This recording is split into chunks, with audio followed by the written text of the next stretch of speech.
Hello there, I'm Steve from Mac84, and today we're going to be looking at an extremely rare, early Macintosh prototype that I bet you've never seen before. This thing is so unique and there are a lot of surprises hidden inside, so I can't wait to show you. And if you enjoy vintage Apple tech and looking inside of these machines, then please consider liking and subscribing to the channel. There's a lot of content that I've already created that I think you'll enjoy. I am super excited today to tell you about this prototype Macintosh. Well, it's not exactly this one, but I did have it here earlier, and let me tell you a bit about that. In May 2022, someone reached out to me via social media to share a photo of a potentially prototype Macintosh that was posted on Reddit. This one photo made it difficult to determine if it was a prototype machine, but I have to admit that carrying case sure looks unique. Thankfully, due to a bunch of comments, this prompted the user to share more photos of the item, and when they did, it became clear that they had something quite unique. It turns out this person was also on the East Coast of the United States, and a few people suggested that they reach out to me so I could take a look at this computer. So I directly sent them a message to explain who I was, what I do, and I offered to inspect their Mac to try and assess its value. To my surprise, they replied quite quickly. This person on the other side was Beth Ross, wife of Rick, aka Richard Ross, who worked as a developer in the very early days of the Macintosh, creating classic applications like Mac Calc. They both recently uncovered the machine and were curious of its value and if it still worked. So after exchanging a few messages, we set up a date in the near future for Beth to bring the system over so I could take a look at it. So the day finally comes and Beth arrives with this super interesting Macintosh computer. She also brought a few other goodies and things for me to try and fix up. But the star of the show was this prototype Mac in this lovely custom case. The story goes that this case was requested to be created by Steve Jobs, or that this case was created as a sample to try and woo Steve and Apple over to buy a case from this manufacturer. The case is unique as it looks like it's tailored for a marketing or salesperson who would go around with this computer with the ports available on the back and a flap down the front, making it super easy to set up, plug in, start up, demo the computer, and then pack it all up and get on the road again. Now, it's not every day you see a computer as rare as this one, and I was super excited to see what was inside of it. After all, it's a prototype. It could look completely different inside. But right off the bat, there were some stark contrasts to the retail Macintosh that we all know and love today. Just looking at the back, you could tell, well, it wasn't really a Macintosh, not yet at least. This was just marked Apple on the back, and then the back of the label actually had a few differences as well from a retail model. The grills on the front of the lip of the computer, which are for ventilation purposes, are slightly different than the retail model. There's an Apple ID sticker instead of your normal serial number sticker. But personally, I think the best part of all were these awesome little feet on the bottom of the computer. Look at those, they have little Apple logos on them. How cool is that? I was pleased to find a folklore.org article about these little feet, so check out the link in the video description for more information about that. But essentially these feet were too time-consuming and costly to get perfect, so the idea was scrapped early on. Now overall the machine was in pretty darn good condition. There weren't any cracks in the plastic, there were some light scuffs here and there, but not bad for a machine that was over 35 years old. But of course the whole reason the machine was here was for me to inspect it and take a look at it to see if we could get it up and running. And if it was up and running, did it have any problems or was it a happy Mac? Next, I carefully opened the machine to inspect the analog board. Now opening the machine wasn't too bad. Sometimes the screws can stick on the top and the back of the case, but it came open pretty easily. As soon as I opened the machine, I saw a few differences that caught my eye. First off, the thing was pretty immaculate inside. Usually when these machines are run heavily, you could see a lot of the dust and soot from the CRT or the flyback transformer or the analog board components all over the inside of the machine, but this one was pretty darn clean. I noticed on the analog board there was a handwritten number, which would come to be of interest a bit later. And looking at the logic board, I noticed something really interesting. Oh, now this is interesting. This is really cool. Okay, this board has a riser card on it that is marked 1983, and see it says EEPROM adapter there? So they were testing something in this. This was an adapter board that sat on top of where the Macintosh ROM chips would have been. Now on your standard retail Macintosh, there are two ROM chips that make up the ROM. But here, there was something special going on. This is an EEPROM adapter board.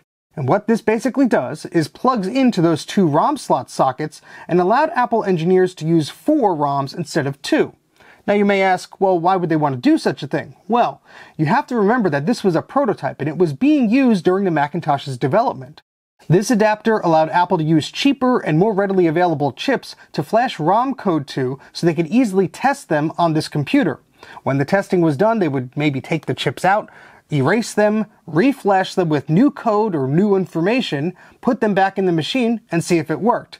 And this allowed them to be very thrifty and economical with how they tested this machine. One of my favorite bits on here is the Mr. Macintosh cameo. Just look at that.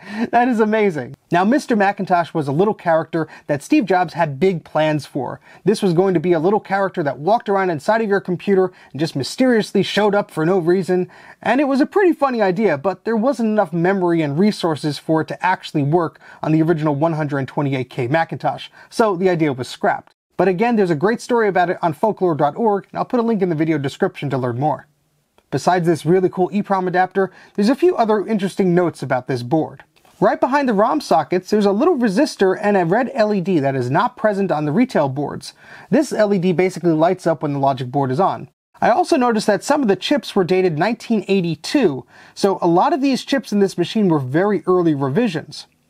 The other thing that we saw was on the logic board there was a handwritten ID number. This will become important later on. Now, the analog boards in these systems often need a lot of work. This is the board that gets power from the wall socket and generates the electricity for the CRT and for the disk drive and for the logic board and runs the computer. Another thing to be careful about are the REFA capacitors. These are paper filter capacitors that basically filter the voltage into the machine.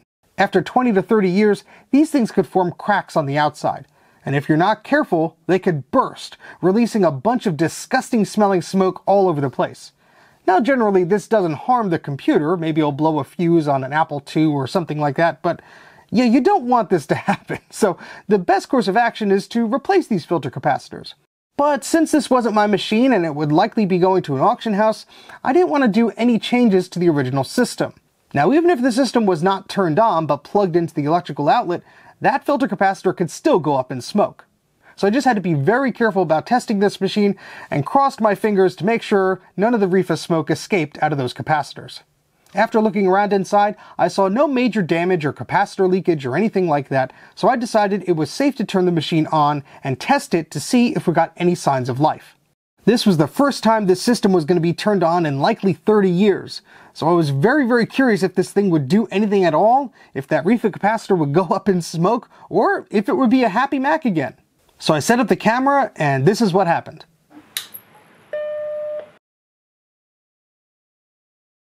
Not too bad, we did get a picture on the screen, but yeah, we got a sad Mac, which wasn't so much of a great sign. Now, the sad Mac basically means the computer has encountered a hardware issue. So I started to think about what the common issues are with these computers. The first thing that came to mind was the analog board. Now, those capacitors are reaching almost 40 years old. So if something is not providing enough power to the system, you're going to run into hardware issues. So the first thing I wanted to do was test the voltages on the system to see if they were in an acceptable range. The voltages are easily measured with a paperclip and a multimeter and using the floppy drive port on the back of the computer. However, after using the multimeter, all the voltages seem to be appropriate, so that wouldn't be causing the sad Mac. Another common issue with these systems is the memory. If you have a bad memory chip, which is soldered to the logic board, it has to be replaced in order for the system to function correctly. Apple used a few different manufacturers to produce memory for these systems, and some Apple and Macintosh machines use memory by a brand called MT. Unfortunately, they are notorious for going bad. If a memory module was bad, we'd have to replace the chip. Now, since I didn't want to do anything too invasive with this machine, I didn't want to start desoldering chips and testing things like that. But I did decide it was time to take out the logic board from the case and do a bit of careful cleaning. There wasn't much corrosion or anything like that, but there was a few pieces of dust here or there. This would also give me an opportunity to reseat that ROM adapter just to make sure everything was perfectly connected. When I brought the board downstairs, I took a peek under the ROM adapter as I was reseating it and saw something very unique. This thing doesn't even have a Motorola 68000 processor in it. Well, I mean, it does. That's a Motorola 68000, but it's not labeled as such. You can see the silkscreen on the logic board says 68000, but this chip doesn't. Now, it's not uncommon to see Motorola processors with a purplish ceramic top like this, but it is uncommon to see a Motorola 68000 processor that's not named a Motorola 68000 processor. Now, there are a few theories to why this chip is named that way.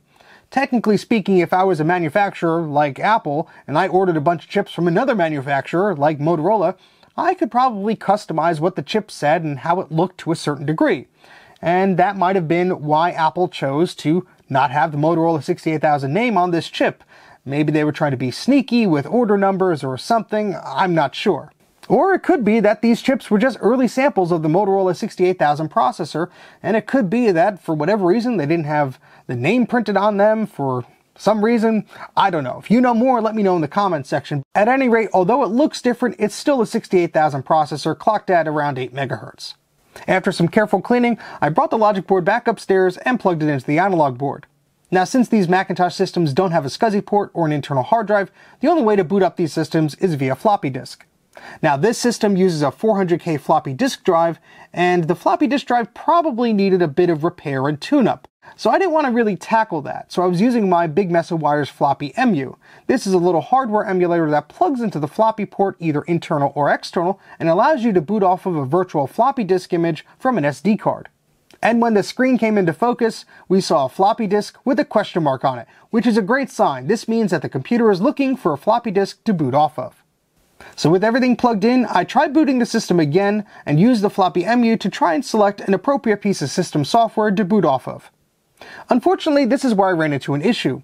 I guess some of the disk images that are on the floppy EMU are not exactly reliable. And, they were just included free on the SD card, so, I'm not blaming anybody here. But it did throw me for a loop, because the machine would start up, seemingly, and then it would crash at a SADMAC and give us these error codes. And I was scratching my head thinking, well, surely these must work. But it turns out these disk images were, for one reason or another, corrupt or modified, and they just did not want to work on a real Macintosh 128K. Thankfully, after some trial and error, selecting the appropriate Macintosh disk image that worked allowed the machine to boot up. And I was very excited. This thing lived. It was happy. It was working. I navigated to the Apple menu and noticed that it saw all of its memory. So I was super excited. We got this prototype machine up and running again, and that it was, once again, a happy Mac. Now, although we don't have time to go into every single detail about what makes this prototype unique, there are some photos on the RR Auction website, which I'll put a link to in the video description, that'll tell you more about this system. I helped write some of the information that's on that site, and if you click on the link here, you'll be brought to a page that was written by the owners that tells you all this cool information about where the computer came from, what it was used to create, and what software was developed on this system. If you scroll down, you'll see a link that goes to my assessment report that I created in July and updated a few weeks ago. In here are a lot of technical details and photos, some of which I went over today, which will explain more details about what makes this prototype computer super cool. Once the machine was open, I noticed something different about the back case. The signatures. Now, of course, a lot of people look inside of these Macs and go, oh my gosh, there are signatures, rare. Well, this one is actually rare. Why? The signatures are different. If you take a careful look at the back of this case, you'll notice a few differences from the retail model. The retail model has a gray or silver EMI coating. However, the prototype does not. The retail model also has a different structure of the back case. Also, the signatures are different. I took a lot of time to try and match up the signatures, and there are two missing from the retail case that are not on the prototype system. This makes sense, and again, a folklore.org article confirms that a lot of signatures came and went during the creation of the plastic panel for the Macintosh. The companies that helped create the plastic and mold the machine are also missing from the prototype, and the part number differs as well. Also, some of the signatures are placed differently. This makes sense because the retail model had things shift around before creation, so they had to move some things around to make sure all the signatures were available to see. For example, on the prototype case, Jeff's name is at the top. However, on the retail case, Jeff's name is on the bottom. So just goes to show a lot has changed between the prototype of this machine and the final version. Beth and Rick were super kind to me, and I am so thankful that they reached out for me to inspect this computer. It was an absolute pleasure. And it was so nice of them to actually donate a bunch of floppy disks that he had in his collection, as well as a bunch of wires and gizmos and gadgets, including an old laser printer to fuss with. Some of those disks include rare versions of software that have not been archived yet, including Rick's own MacCalc. Now, MacCalc is archived on Macintosh Garden for everybody to enjoy. Check out the link in the video description for more information. Most of why I get excited about machines like this is because of the people behind them. The history, the software, the stories, all of that stuff is great. I love learning about that and celebrating these people and their accomplishments. So it's super cool to have had the privilege to look at this unique specimen before it goes up to auction. And remember the handwriting that we saw on the analog board and the logic board? Well, it turns out there was a recent auction of just a logic board that went for some pretty big bucks. This Sotheby's auction had a similar prototype logic board with the red LED and the ceramic processor, but it did not have that EEPROM adapter board. That logic board also had a handwritten number on it, but if numbers are any indication, that was 296, and the number on our prototype here was 23. So I think there's quite a bit of difference between those two boards. This one is far earlier. Now that logic board alone went for some big bucks, and this is the complete package and a working one too. Now, if you're interested in owning this super unique part of Apple's history, be sure to go to the auction link here. I'll put a link in the video description, but here's the website. Go check it out. It ends in a few days. This thing is something I've never seen before, and I don't think you're going to see another one quite like it. Now, although I think that's a bit out of my budget, I'm super hopeful that this thing will go for a great price and find a great home. Now, just recently, I visited Beth and Rick to help them sort through a few more of their goodies that they found. It was a blast meeting Rick in person and hearing stories about his time developing software in the 1980s. He entrusted me with a bunch more floppy disks, including some which had source code for his work on Lotus and Mac Calc.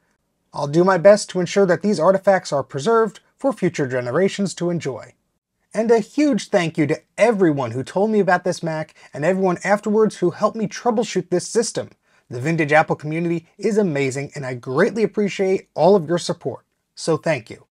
But that's about it for now. Thank you so much for watching. A huge thanks again to Beth and Rick Ross for giving me access to this prototype computer so I could share it all with you. Happy bidding, and if you'll excuse me, I have to count some change for an unrelated project. 1, 2, 3, 4, ooh, a dime.